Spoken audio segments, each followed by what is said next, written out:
Thank you. Thank you so much for joining us, Helen.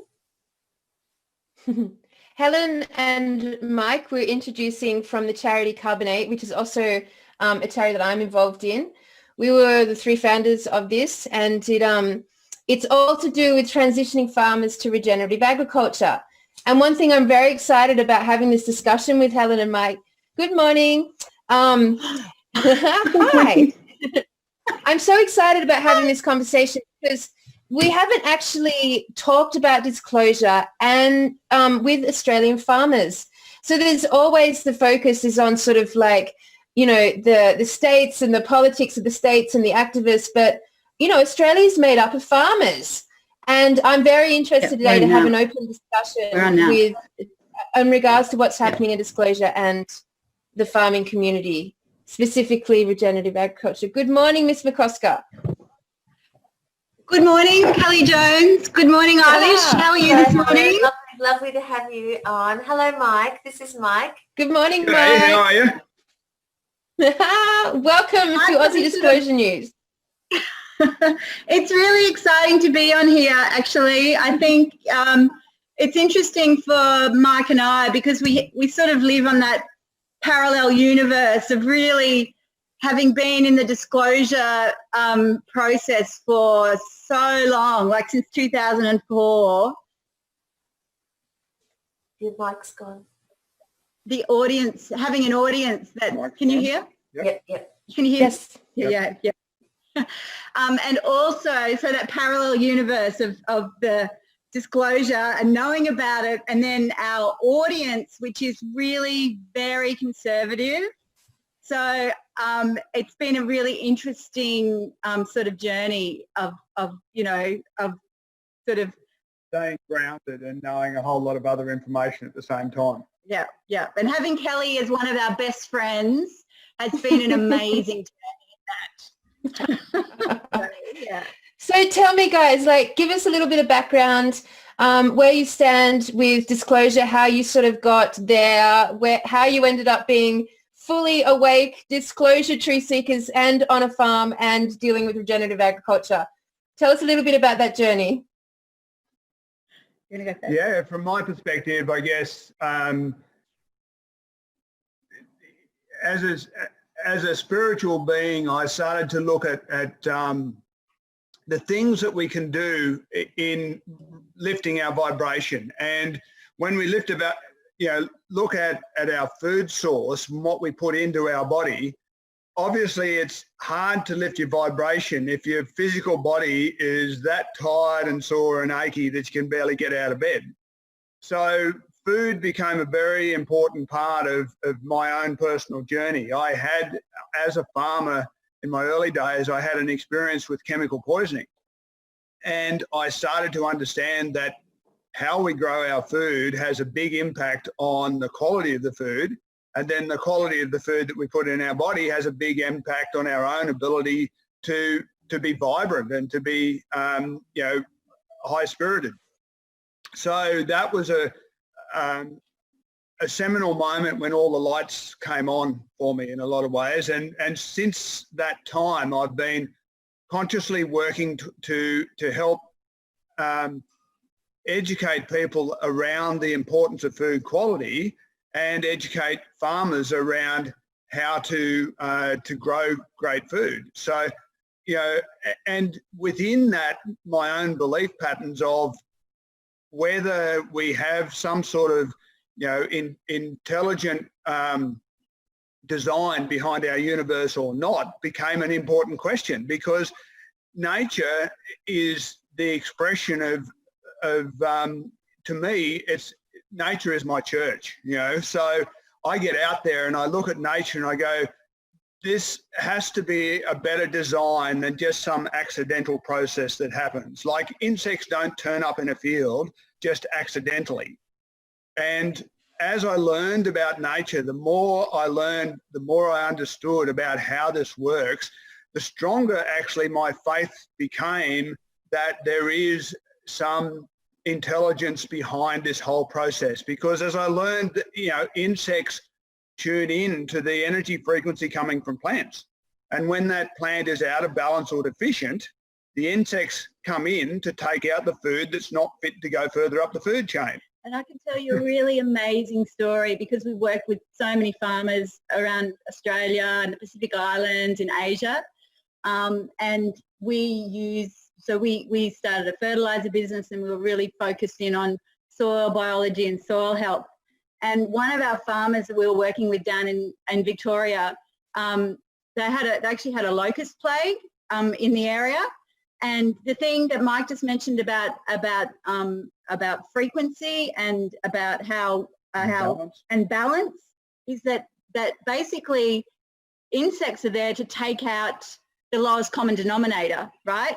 Well, the unfit food. The unfit food. Yeah, the unfit food. So what happened was there was a big locust plague, and the farm that we were managing got no locusts on it. And the next farm, their whole crop was wiped out. So we've seen examples of crops 1 metre apart with insects on one and not on the other. So that proved to us, I mean, we've been lucky enough to actually see that, but that proved to us that this is not an accidental process, that there is a natural intelligence working through this whole system. And so our job then became just to observe nature and find out what those messages were from nature, how we could work with nature and enhance that to produce better quality food. And at the same time, we found out for farmers that that's actually more profitable and more productive. And nature is this abundant, amazing process that, if we get out of the road and work with nature, it just expresses this abundance. So that obviously parallels with a pretty good conceptual idea about viruses and your thoughts on the vaccines.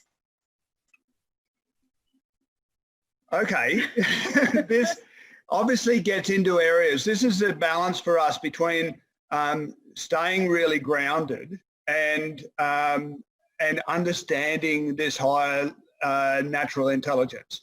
And viruses was something for me that I really had trouble placing for some time, because it seemed to be this accidental process or this war we were having with nature, where there was these little critters out to take us out, And I suppose one of my heroes in this discussion is Zach Bush.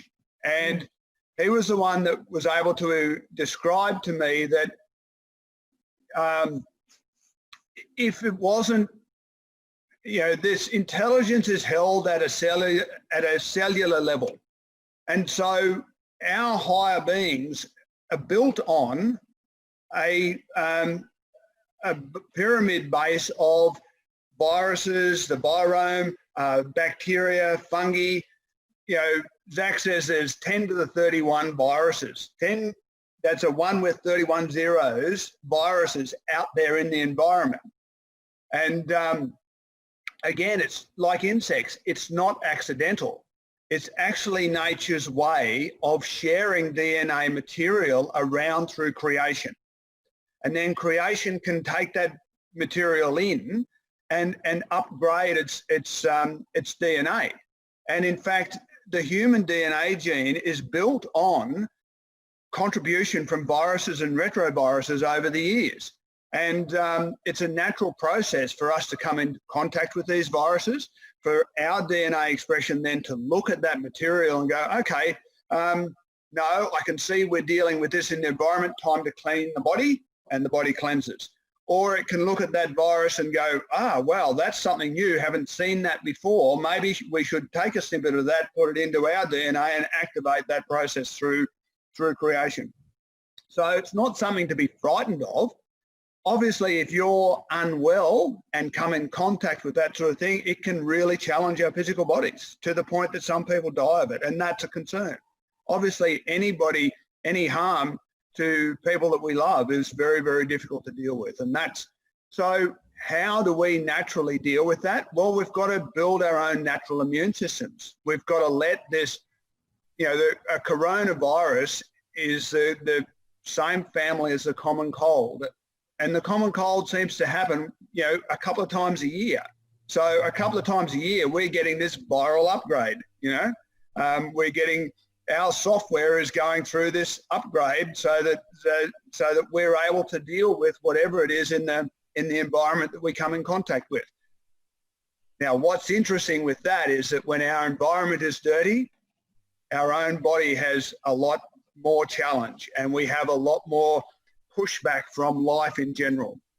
When we're out there in agriculture using chemicals and chemical fertilizers and getting the system out of balance, then life pushes back.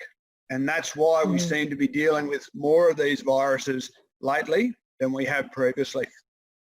Yeah, it's interesting. Just on the agri, you know, when you're growing crops and you're making sure that you've got really, the thing about soil is the complexity of soil is that the more diversity that you have in the soil, the more nutrient rich are the plants, and therefore the food that we're growing is nutrient dense. So what happens is when we bomb our crops and our pastures with chemicals, the soil is the same. The soil becomes less diverse. It isn't able to handle, all of the viruses that are out there, and so our plants get sick. So it's a natural system where if the system isn't working the way nature intended, then it will fall down. And I think that's what's going on with Corona as well. We are bombarded with EMFs, 5G at the moment. What we're eating in our food is denatured. Everyone's now fortifying their foods with vitamins that aren't actually natural. It isn't part of nature. So what's happening right now on so many levels is that our children are sick. We've got genetically modified foods that are this whole DNA change in our bodies that's happening with GM foods. So we've got our whole system is just being smashed at every level. So when we have a virus, we can't fight that unless we have an understanding that actually our bodies need to be the very best that it can be to help fight the virus. And in actual fact, it's not about fighting the virus. It's actually working with what we've got and the systems that we've got to upgrade our DNA. And to express life vibrantly. So from your experience, from your truth-seeking, like baseball caps, what do you guys truly feel is going on right now in the world? What are we actually experiencing from your perspective? Okay, so from my perspective, I'm really seeing that everything that's going on in the world, I'm really aware of what's going on with the Agenda 21, which probably a lot of your listeners would be aware of that dark cabal, all of that. But I feel like this juncture of time right now, we needed to go through this to push us through to the next level. I think that the awareness around people starting to really open their eyes. What's going on in Victoria right now is actually really, really important. Like, to shut people down and put them in their houses is actually the best thing that could have been done, actually, because now people are going, what the hell? You can't tell me what to do, And why is it that we're actually being forced to go in our homes when actually it's sunlight that will actually make us better? Actually, we need to be social. We're social animals, and the way we interact and connect with people, that's what actually gives us our life force. So all of those enforced regulations that seem to totally flip what is actually good for us, people are starting to actually question that. So as difficult as, and I'm not in Victoria, and I'm really, really feeling for you guys down there that are just going through this terrible enforcement, you're like being put in a cage, really. From that perspective, I think everyone else is seeing what's going on for what it really is. So, it'll be really interesting to see what unravels over the next sort of couple of months, actually.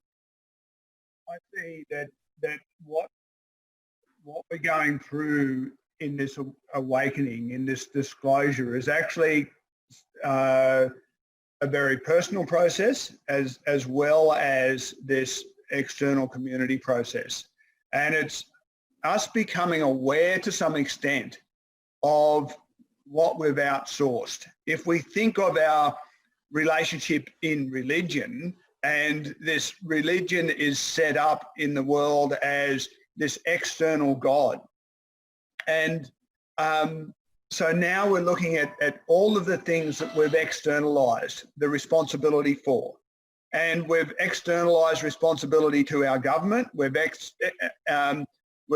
externalized responsibility to our God, instead of taking personal responsibility for our own actions and thoughts. And both of those are important. Our thought process around, you know, what we believe in society. And, you know, we're being really challenged with that.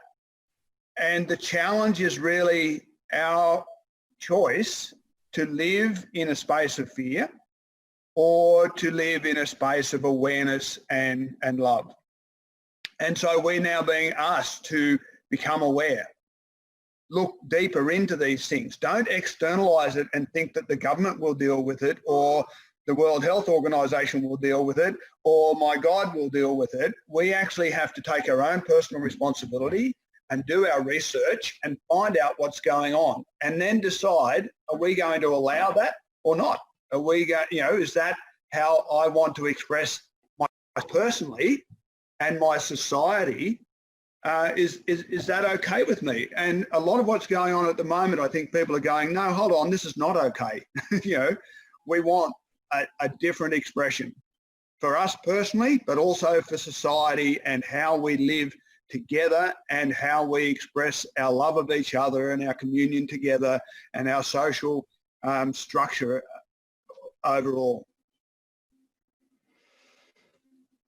Can I ask you, tell our listeners where you guys live, and as far as the pandemic goes, what effect has that had in your environment and communities? Yeah, so we live in northern New South Wales. We actually live in a really small village, about an hour from Inverell. So we're quite protected. You know, our closest town is an hour away. So we actually haven't had very much from a pandemic perspective. I think we had one person or a couple that came over from one of the cruise ships and who basically self-isolated, and we didn't really get anything. Look, I think the biggest issue from the pandemic perspective is that the aged care, our aged care home has really suffered.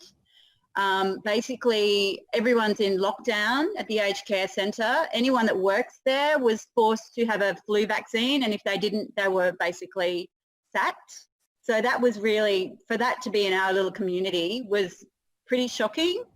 And also the aged care facility, they basically eat from plastic plates and knives and forks and cups. So that is their way of trying to, which is pretty shocking. You know, if you are in a cup of tea in a beautiful stone, you know, drinking from your own cup is such an important part when you're in isolation.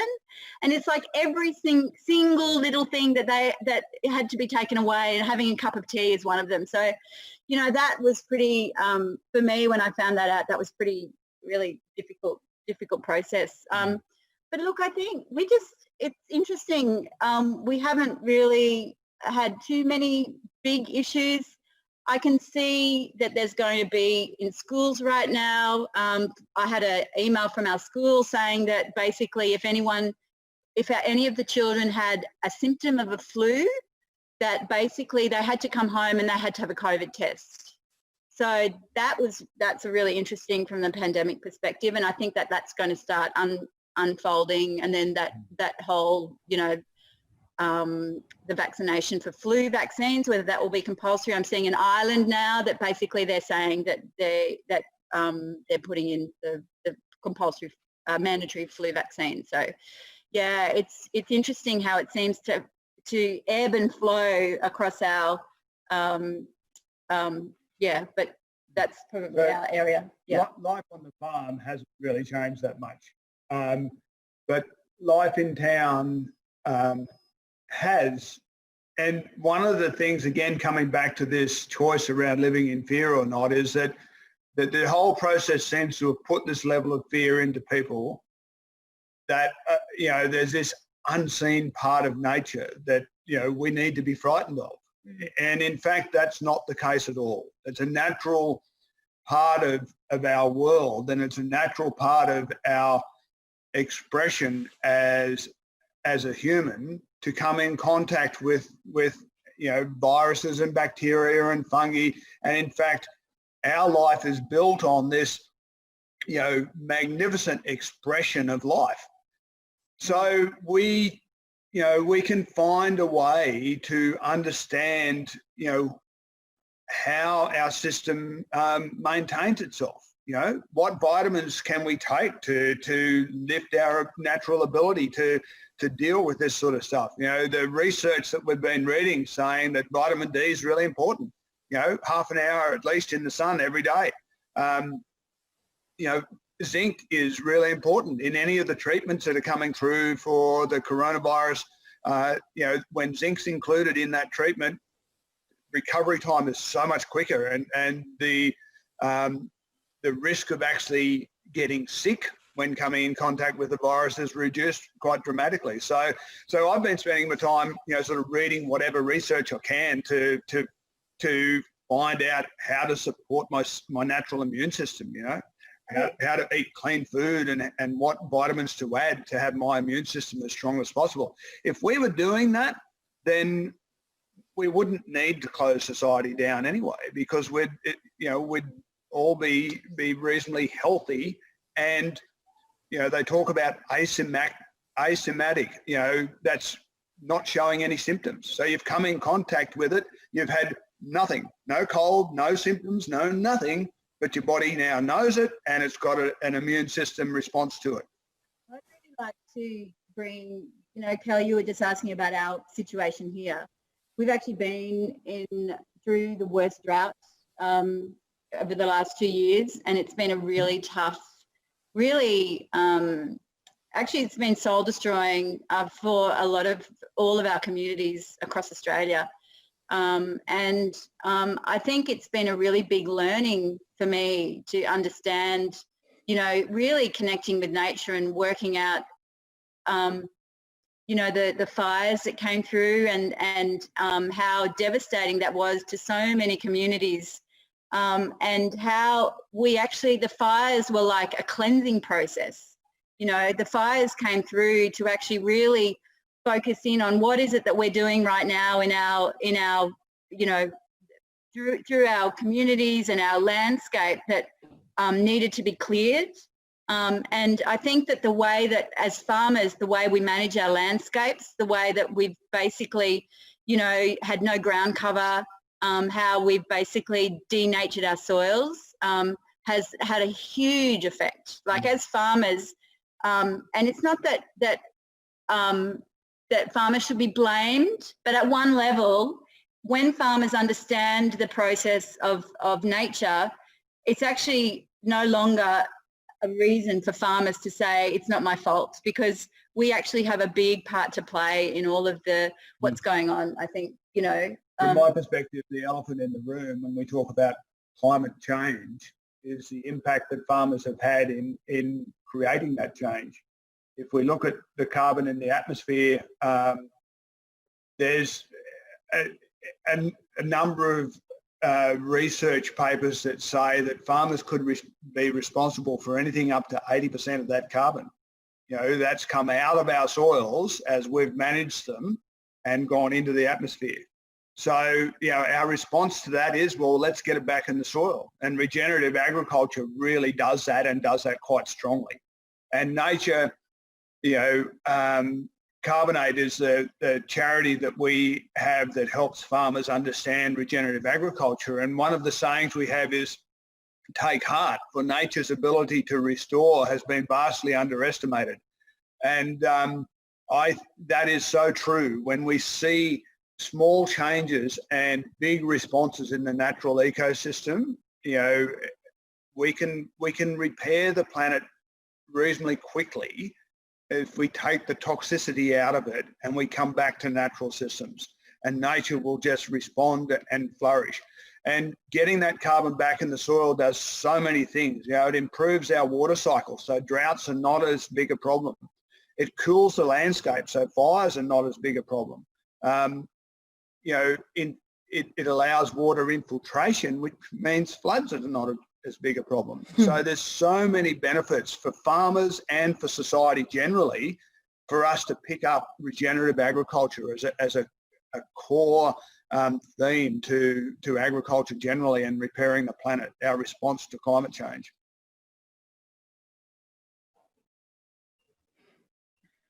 Alice, do you want to ask anything? Yeah, I actually wanted to go on and ask about climate change as well. So that whole Greta Thunberg, we haven't seen her lately, have we? She's obviously being groomed now to be a part of the New World Order, The COVID team. Yeah, the COVID. She was on the COVID team. Yeah. God. But we haven't seen the climate change hysteria really on our mainstream news lately because it's just been saturated with COVID. But obviously you guys are doing you guys are talking about building the soil from the microbes upwards, and regreening. What sort of measures are you doing from a government level, like lobbying, getting other farmers together, collectively collaborating and working collectively on soil regeneration with like farmers federations and things like that? Enrad. Yeah, so from the perspective of we've actually were the co-founders, including Kelly, of a day called the National Regenerative Agriculture Day. So it was about farmers and foodies hijacking Valentine's Day. And we started that. We want everybody to love their farmer. So it was all about heart your farmer and first of all, creating an awareness around there about regenerative agriculture. So that was really, I think that was really important. That was like the first steps for us to really, as part of our charity, our big sort of, I think there's been a bit of a misunderstanding from our point of view of carbon. Everyone talks about zero net carbon and everything's zero carbon, but we're like the high carbon kids, right? We want carbon to be really high because it's actually, if we can carbon in the soil. We want that. That's our big thing. Like if that's our, so that whole climate change discussion about CO2 in the atmosphere, it gets really tricky when you've got agendas like the Green New Deal and a whole financial institution out there that are backing huge, putting trillions of dollars into a climate change Green New Deal, whereas we know that actually the biggest success story is actually what's going on with the carbon in the soil, so. And probably coming back to this aspect of externalising everything, making the government responsible for fixing climate change or rousing on corporations because they are only profit driven and don't care about the environment. We can do all of that, but that's externalizing this issue. What can we do ourselves to change things? What can we take responsibility for? I think the greatest thing we can take responsibility for is when we buy our food, we buy it thoughtfully. Every dollar that we spend on food, we spend thoughtfully, because that signal is the signal that goes back to the farmers. And if we say to farmers, we're not going to buy food with chemicals on it. So when we go to the grocery store, we ask who grew the food and how did they grow it? Because I'm not going to buy anything with chemicals on it or genetic modification in it. And if we do that, we'd change agriculture overnight. Farmers would have to learn how to grow food without chemicals. Yeah. Otherwise they wouldn't sell it. So in fact, the food consumers, that's you and me, we've got the most power in this whole process. And if we change how we spend our food dollars, we will change how the planet is managed very quickly. I think also, do you believe? Sorry? I was just going to ask if you believe that that poisoning our food chain will actually very soon become a crime against humanity. Well, I certainly hope so. It is a crime against humanity. Yeah. I mean, it's actually been, if you look at the history of chemical agriculture, and it actually, from Bayer, the history of how, during the war, they basically bombed the chemicals that were used. Following the war, they actually saw that they could use it in our food system, and so it basically became a part of it actually was taught to through universities that this is the new way to really increase yield, and so it just was basically almost infiltrated through the system. So now, I think, yes, definitely even when we see in agriculture now, we're hearing in Australia there's no GM and it's been banned, but cottonseed oil is the one thing. If you go to a fish and chip shop and you buy your fish and chips, it's full of cottonseed oil, which is all GM, so there are ways that they've actually, now they're changing the labeling for GM into biofortified, so that they're trying to trick the consumer into thinking that they're eating well.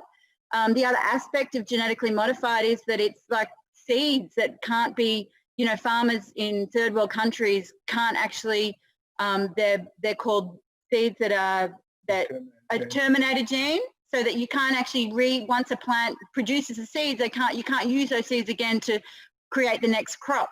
So that is a crime against humanity. That, it's like the baby formula where stopping women from breastfeeding because they give them 2 weeks of free baby formula, and then women can't, provide for their children anymore because they have to rely on baby formula. It's the same thing, the crime against humanity. So yes, I would agree. I think that is definitely coming. I mean, it's interesting. It's taken nearly 25 years for people now to fight, in the courts. Glyphosate's now being banned. They're looking at banning glyphosate in 2025 across many countries in the world. So, but it's a long time. That's a huge thing, yeah. Yeah. I see an interesting process here, though, even within our own language, where we talk about, they doing this and they doing that, and we don't examine how we've spent our dollars at the supermarket. So I think this is our own personal space of choice to say, actually, chemicals in the food system is a crime against life. So let's not do that. So when I go to the supermarket, I'm going to choose organic. At the moment, that's the best option because at least we know there's no chemicals in it. Or you can go to your, get to know your farmers markets, or go to your community gardens and share. Every time you see something in social media that relates to farmers markets or, food, or just share it publicly. The other thing that are really amazing ways to support regen farmers is actually, food is medicine. And you actually, if you eat nutrient-dense food, that's where you get all your vitamins and your minerals from. So rather than relying on a pill, why don't you actually start thinking about what is medicine for my body? And, obviously growing your own food, everyone knows the amazing benefits of that. But if you can actually think, well, maybe I don't need that pill. Maybe I actually need to start thinking about my food as being my medicine and creating that whole, that is really important as well.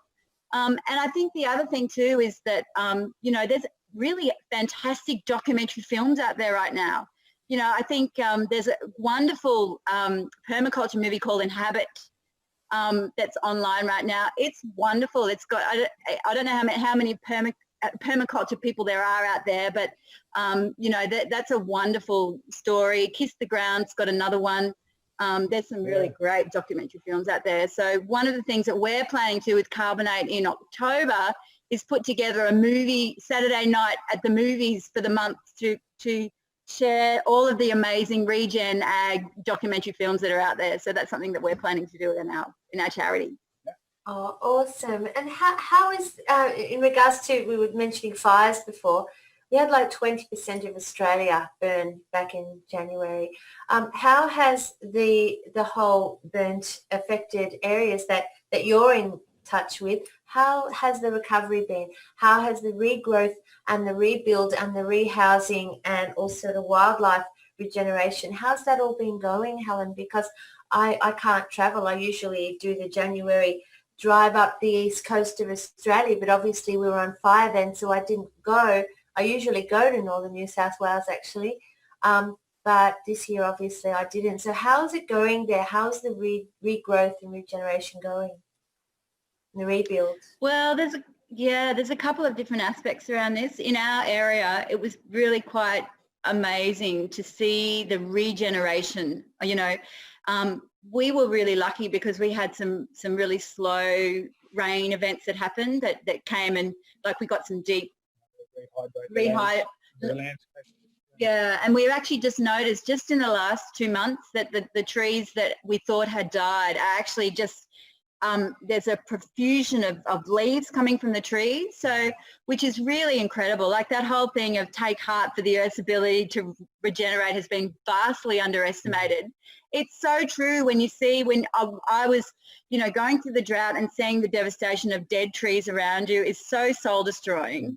And then now to see all of them coming to life without anything that we've actually, it's just from that replenishment and the sustenance of it happening so quickly, and also hearing that vast tracts of land have been basically leveled because they thought that the trees had all died, and us seeing all of these trees coming to life, it's really been you know, from the perspective of the regeneration of the fire areas, it hasn't actually been managed at all. You know, the government said that they were investing billions of dollars into the fire recovery. The charities that were given millions of dollars, $150 million, it hasn't been spent in the areas it should have. So that has been a murky. So I think the wildlife recovery and the human recovery is a much slower process. There are people that have lost their farms and lost their homes, and those personal costs are going to be a lot longer repairing. You know, for some people it was quite a traumatic process. It may well have been a natural process, but it was still traumatic. So, and you know, a lot of wildlife was killed, and that's a trauma as well. So that takes some time to repair. There's no doubt, and so we've got to be very careful in going in and saying, oh yeah, listen, it was just a natural process. Well, there are things that we can do that take time to rebuild the carbon in the soil, and a change in how we manage the forests so that we have cool burns rather than hot burns, and all those things. They will take time as long as we learn the lessons and change what we've been doing. Then our experience next time will be different. It won't take away from the trauma of this previous experience, but it will help at least prevent that trauma reoccurring. So, you know, now's the time to look at that and just go, okay, personal choice. How are we going to do this differently next time? But Mike, I mean, it wasn't really a natural event, was it? I mean, there's been so much evidence now to show us that this was definitely not a natural event, and that we do actually have enough evidence of laser, drones, chemtrails being dropped hugely days before, the pathway being almost exactly the same as the railway line planned with Agenda 21. I mean, we know pretty much, and that they followed the same path almost exactly as the California fires, which also have exactly the same roadmap of a super train with Agenda 21. And the way that they traveled, and even the firemen were just so shocked at the intensity that these lasers were causing and how unnatural these fires were behaving. And then we also have to say that we know that around Australia there is a ring of weather modification towers that have been truly preventing the rain coming in, and that would even attest that our drought hasn't been entirely natural, probably definitely almost not natural at all. So your thoughts on that? So any theory that somebody else is to blame for something or the way that it's happened is really only reflective of our own personal externalizing of responsibility. So we may have some evidence that that's the case, and we may be able to go, well, someone else did it. Again, that's externalizing this personal responsibility, and it's a reflection of our own thought process that we might be at war with nature. Because if we've thought that we're not a natural part of nature and that we might be at war with nature, but that's all right because we're pretty smart, we can manage this process, we can put on chemicals to take out the insects, we can do all of that. That's only come from our own personal field and externalized into society, so that governments or somebody somewhere in a corporation thinks, oh, well, that's cool, we can modify the weather. If we don't need to modify the weather, if we work with nature, the natural process is more abundant and more vibrant than we could ever create. We don't need to be at war with it. So if that personal decision is made in ourselves and in our own heart, and we start to reflect that in society, then any ability to modify weather gets wiped out, because people stand up there and go, hold on, you don't need to do that. You're just playing with nature and you don't need to. Well, so our representatives then get that message very clearly. Anytime anyone says we can do this better, you go, well, depends. You know? I would probably say, I would actually temper that a little bit, Mark, by saying this is like a perfect storm. There was absolutely the drought that was, I mean, if you look at the sun cycles, it was foretold that we would be in drought and that it would break in March, which is exactly what happened. So that perfect storm of using the natural cycles, as well as the HARP technology, as well as all of those were used, I feel, in a way to actually change what's going on. And I think if we take us back to what's going on in Victoria right now, where the decision has been made by whoever it is to keep us in our homes, or the decision has been made to use HARP technology, then all of the awareness of everything that's going on right now at one level, and we're all going to say enough. We're not doing this anymore. We take responsibility for basically our rights and our health and our planet and our plants and our soil and all of that, and say we do not consent to this anymore. So brilliant. So that's actually for us. And again, what's going on in the fires are devastating. But now everyone is now focusing in on why did it happen? What's going on? Oh my God, is everyone looking up at the sky? Those clouds look really weird. I don't remember them seeing like that before. I just think that this time of now, where while we've smashed nature and our planet, it had to happen like that. It was like foretold that that's what needed for our eyes to become open to what's going on. So that's my take on that. Yeah. I mean, it's a question. I was going to say it's a question of. Go, Mike. Go. Go on, Gil. Sorry. Well, I was just going to round that off by saying that, again, it's our choice of whether we externalize this fight with nature into a fight with authority, or we internalize this to say, how can I do this differently? How can I be responsible for myself? And say to government, listen, I am responsible for me, you're not. But I'm in touch with my inner control freak. You can leave me alone now. Yes. Yeah. Exactly. Yeah. I mean, I guess at the end of the day, everything that's going on with this great awakening, however it looks in whatever part of the world you're in, ultimately, it's a process of personal sovereignty. So when we look at our attitudes and how we're choosing to process, because we're in a war on consciousness right now. So our personal sovereignty is we choose love over fear. We choose to know that we're light over dark. We choose to know that we are the truth over the lies. And as far as how that we are aware there is an agenda playing out an entire different narrative, and ultimately at the end of the day, that it's not that we're at war with nature, it's that they have used nature to be at war with us. And as soon as we can start to actually see that clearly, then we have a whole realm of choices to make that relate to our personal sovereignty on every single topic that this great awakening is bringing up to us.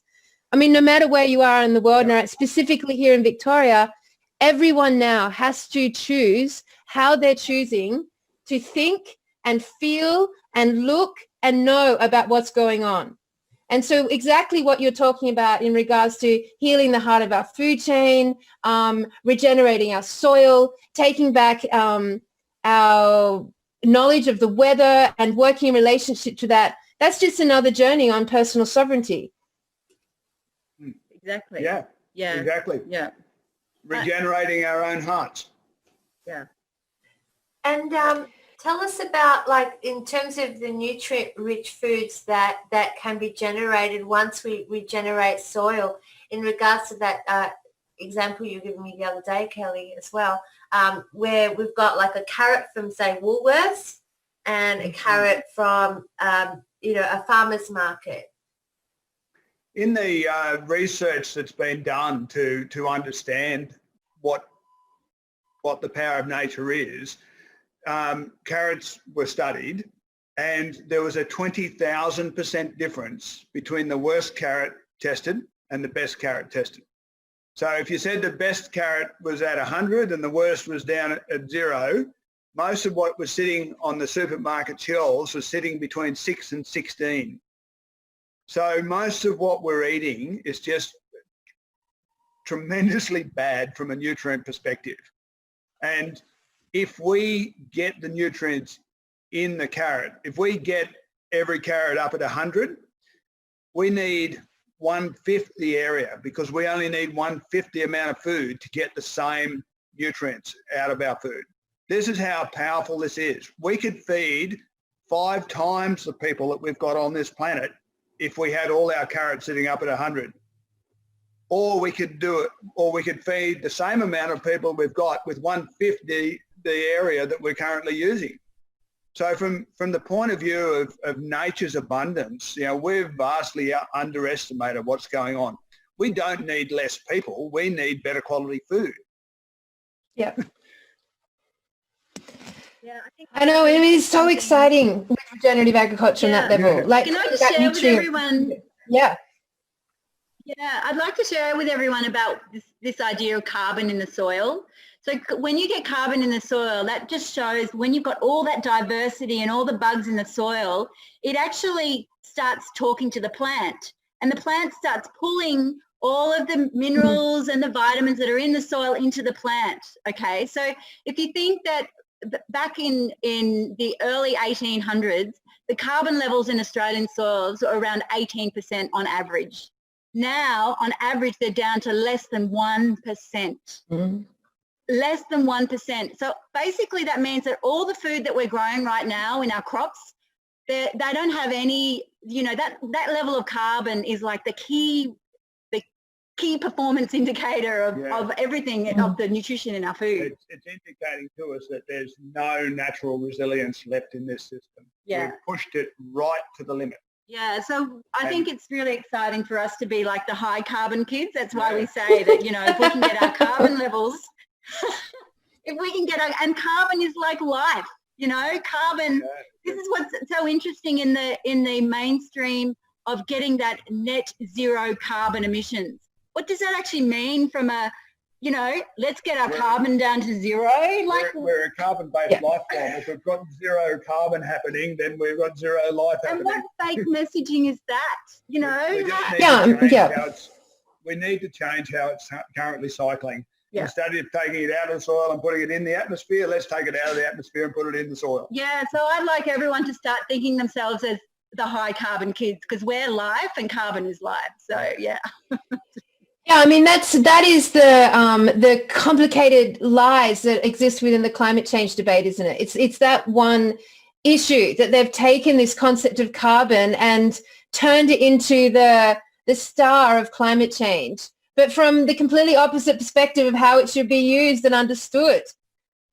Yeah. Like, I mean, we're not about zero carbon emissions. Yeah, because climate change is actually all around how they can monetize. It's all about how they can add it to, you know, it was really amazing. Mike and I actually watched Thrive, the movie, which was back in we watched it back in 2003, 2011, and we watched it again. The second one's coming out. They talked about the Drew's coming out, I know. It's so they talked about the tourists, you know, the tourist field.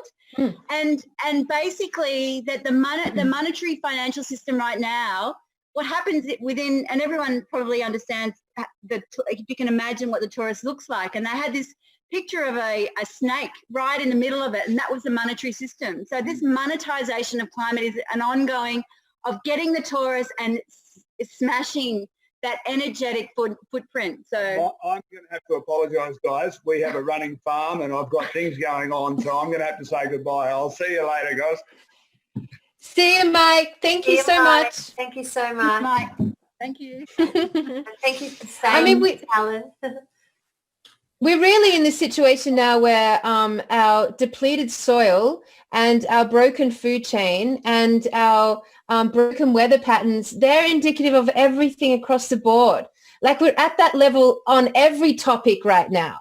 So where we go to solve our food chain or our soil or our bodies or our education, or it's all there. We're all at that depleted, right up against that emergency disaster situation across the whole world right now. So, I mean, welcome it's to like the Great less Awakening. Than 1%.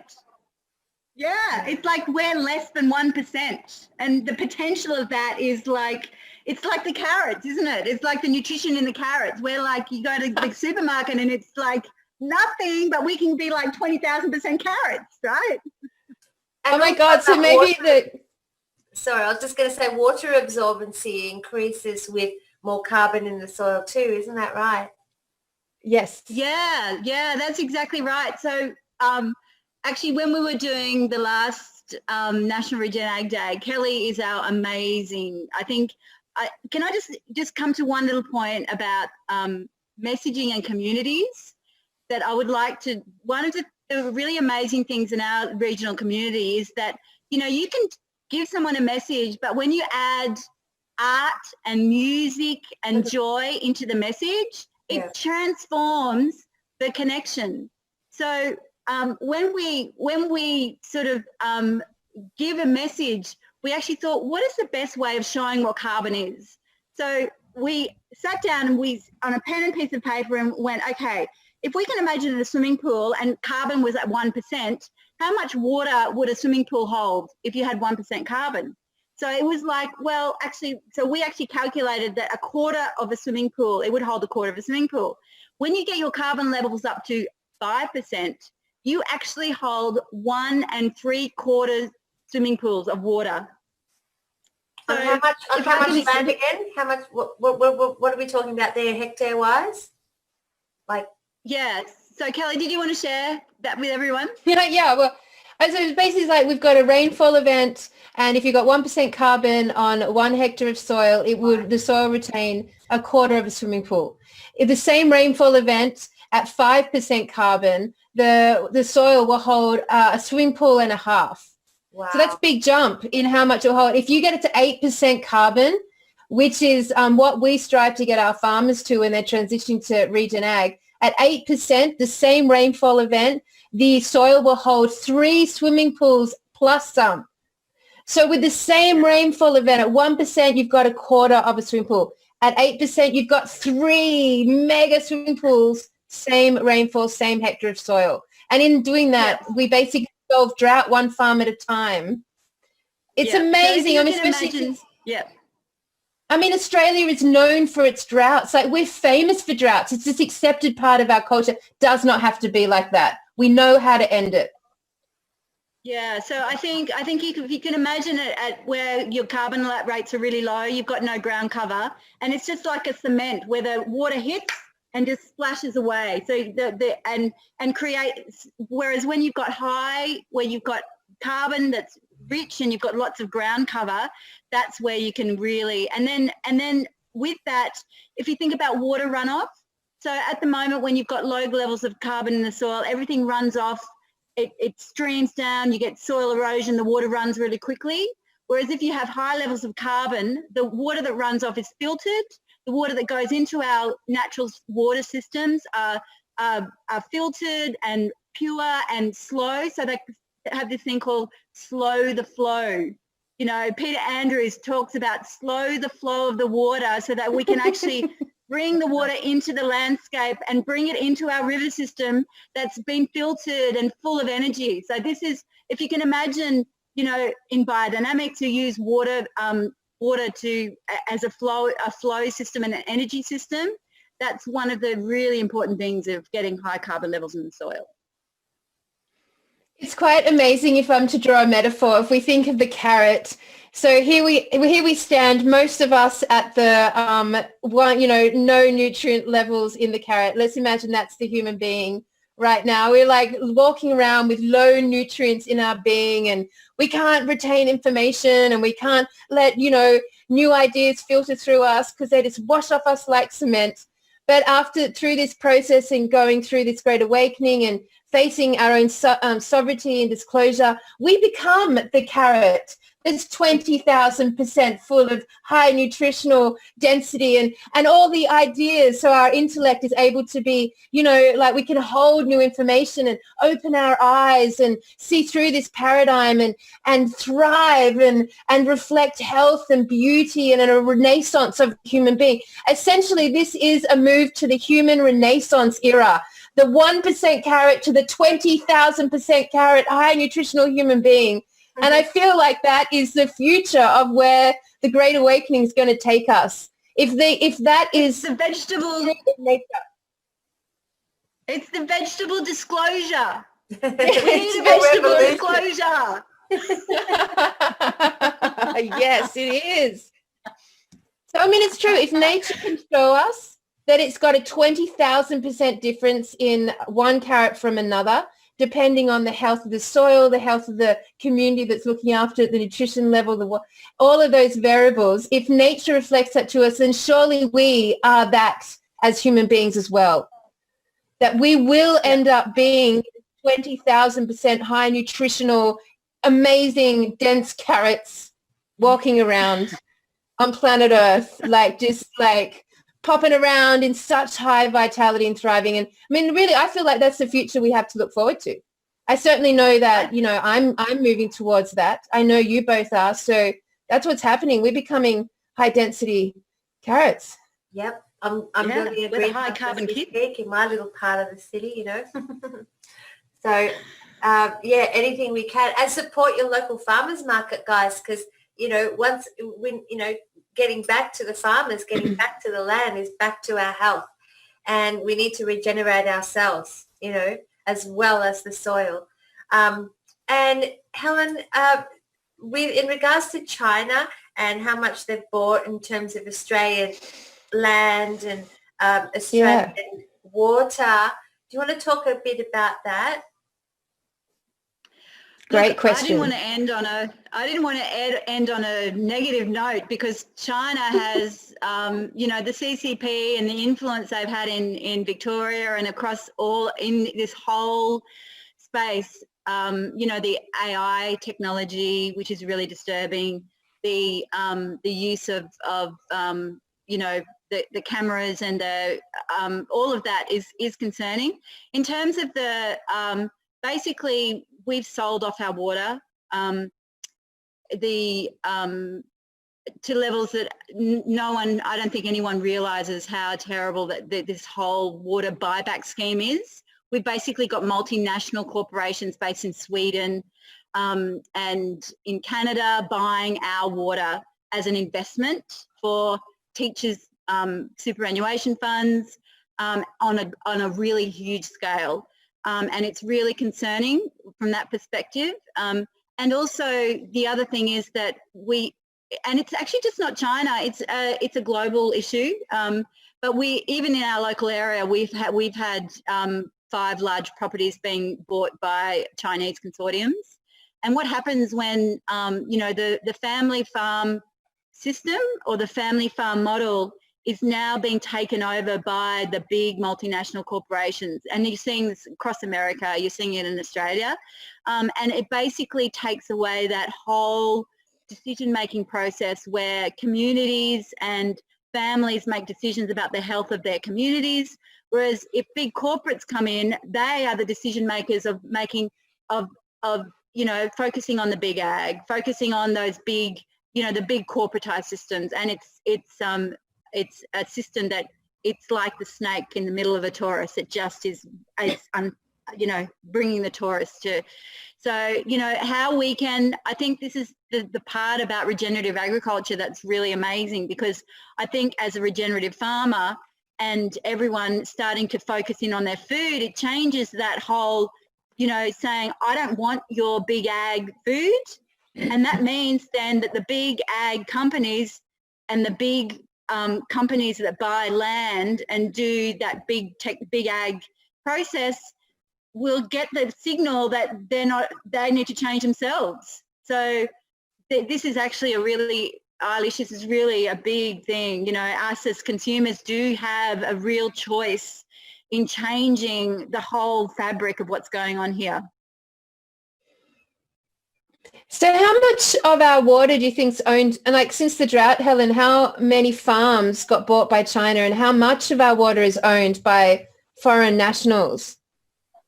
Well, I don't really know that sum. I think it'd be, I will take that on board and I will get some information to you for your next Thank you, Helen. Disclosure News. I will do that because it is, Barnaby Joyce has been implicated in an $80 million scandal with, and that was just one, $80 million of a property that was purchased solely for the water rights in one of their offshore companies. So, you know, that was only one $80 million, a big, large $80 million property. So the amount of money is just beyond what anyone could expect. Yeah. I mean, we saw with the drought, I know because I was there as well, we saw with the drought that our spring-fed river systems dried up. So river systems that shouldn't have been affected by rainfall, there were actually water that came up from under the ground or various sources, they dried up. And from my understanding, that was because the source was basically dammed off in use for cotton and various other non-Australian producing farms. And it caused a massive chain of events across our river system during this drought. I mean, it was devastating. Do you have anything to say about that? Yeah, I think, you know, particularly our Indigenous communities where everyone actually, when all of the rivers started drying up, and in Indigenous cultures, in Aboriginal Australian Indigenous cultures, the river is the life force. Mm. So in actual fact, when Australia was colonised, the first thing they did was actually go, all of the tribal areas actually lived along the river system around Australia, and they basically wiped out one tribe after another along the rivers. That's actually really well documented. So the river system is actually a mirror of us and our society. And when we see our rivers dry up, it actually shows that we as a people have like lost some of that our core.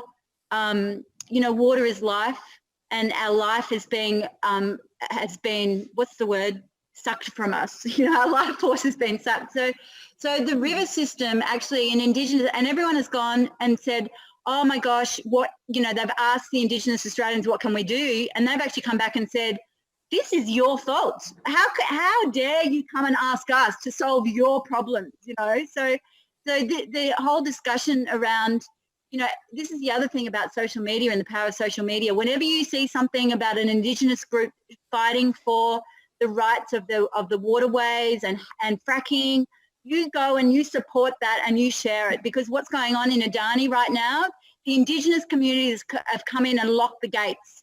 just this last week. Wow. They've said enough is enough. You are not taking our water. And that's the sort of information that if everyone can just follow and share widely, that actually together, our Indigenous communities and farmers together, working together on stopping the fracking that's going on. And the fracking is a big thing because it changes.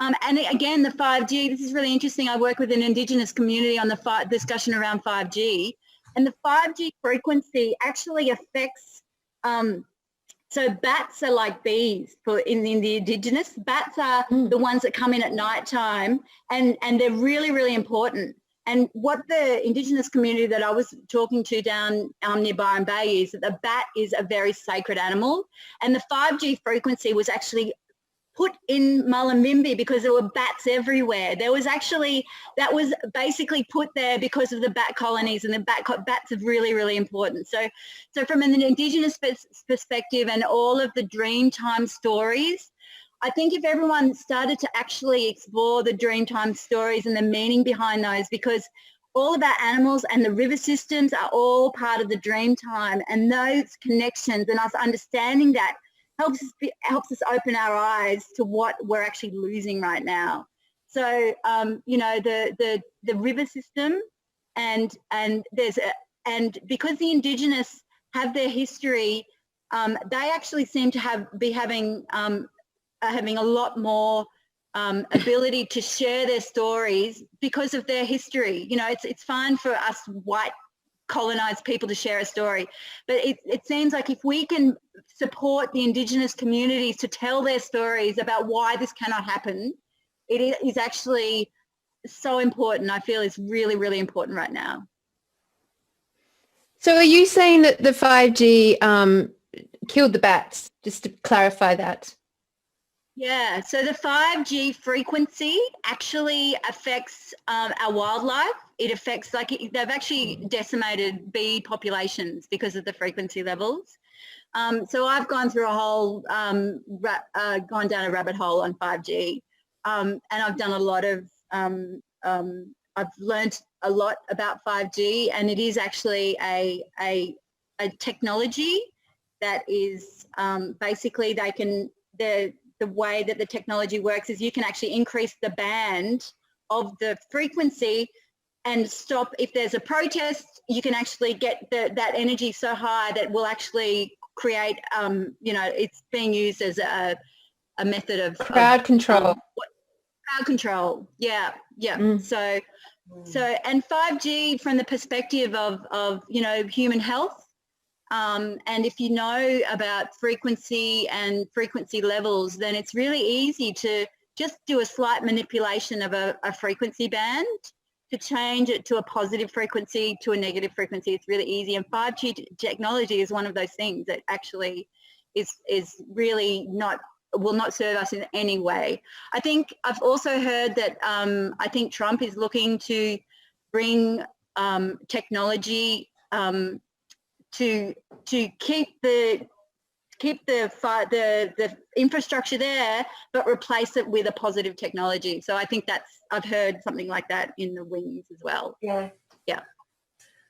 Well, thank you so much for your time, Helen. I really appreciate and give our love and our gratitude to Mike as well for coming on and explaining so much more about how we can work with our own backyards, with our own soil, in wherever we are in the world, and really, work on building up the nutrients within the soil for the water retention, to avoid the water runoff, but for every reason. And and thank you so much for joining us. We'd love to have you back, Helen. We would love to have you I'd back, love to. and Mike, to talk more about the contributions, of your carbonate regenerative agriculture movement.